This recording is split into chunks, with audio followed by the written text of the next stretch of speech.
Do you mind sharing us? Because I think that'll lead us into your business, into whatever part of your personal life you want to talk about. But Yeah. you and I were in the shower together this morning, Shannon. I am Lumi. I say, I am Lumi. If Lumi was a person, it You would would be be me. it. Yeah, I would be it.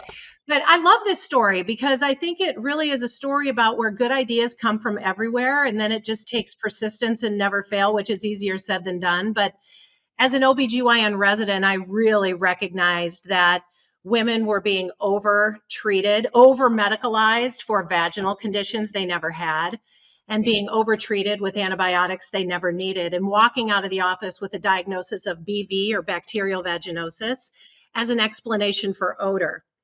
And there's this vicious revolving door that when you notice this odor and you are treated for it, it gets in your head like, there's something wrong with me. And so when that odor returns, you just call the doctor's office and they phone in another prescription for you. And I noticed that this was happening like more than 5 times a year for some of the patients that I was seeing in our resident clinic. And these are walk-in clinics. It's a population for women who are uninsured or don't have an assigned physician. And so it's kind of an urgent care situation.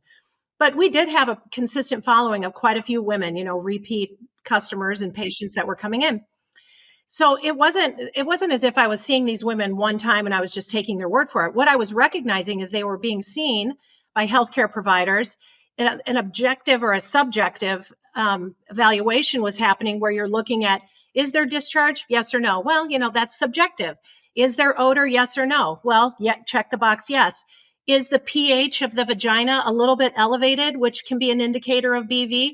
Well, there's a lot of reasons why a woman's vaginal pH would be higher. Post-intercourse, post-menses, and then in the peri and postmenopausal years, the pH of vaginal discharge goes up.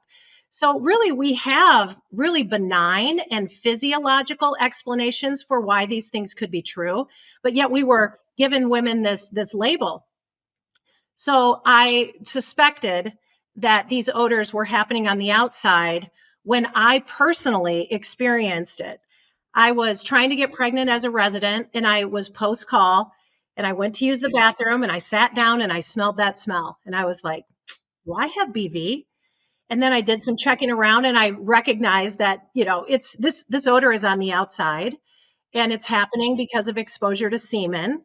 And my suspicion at the time was that bacteria that are commonly found in our GI tract find their way to the outside of our anatomy. And those high pH fluids are consumed by those bacteria and odors are formed. And I went home and I thought, my word, I think I just cracked the code on odor below the belt. And I think I'm going to be able to tear down the entire feminine hygiene industry that has this baked in assumption that the vagina is to blame for odor below the belt, and they're wrong. Well, I created something in my kitchen that remedied it, but you can't sell that on the open market. Plus, I was an OB resident. You're up at 4. I want to picture this. You get home, you're dragging home from your post call, you go to the kitchen, you get your pots and pans out, and you're like, this is gonna change pH. This is gonna change pH. And there was no internet. There was, Amazon was selling books at the time. It wasn't like there was an abundance of information to go figure out how to create lotions and potions and creams. But really, I created this with my KitchenAid out of a basic understanding of how emulsions were made. And I was able to create something that eliminated that external odor. And then using it on repeat for the next few days, I was appalled that just normal day-to-day odor that we all get from working out and using the bathroom and periods and intercourse and all the things, that was completely gone. It was a nothingness of odor. And I got really excited about it. Well, you know what? I didn't meet your products with skepticism because of you, but just because it is paradigm changing. So before we got on the phone the first time, I went and I bought some, and you are right. I'm like, it is an absence. It's not like a masking. It's just like nothing. And it's because you speak to the chemistry.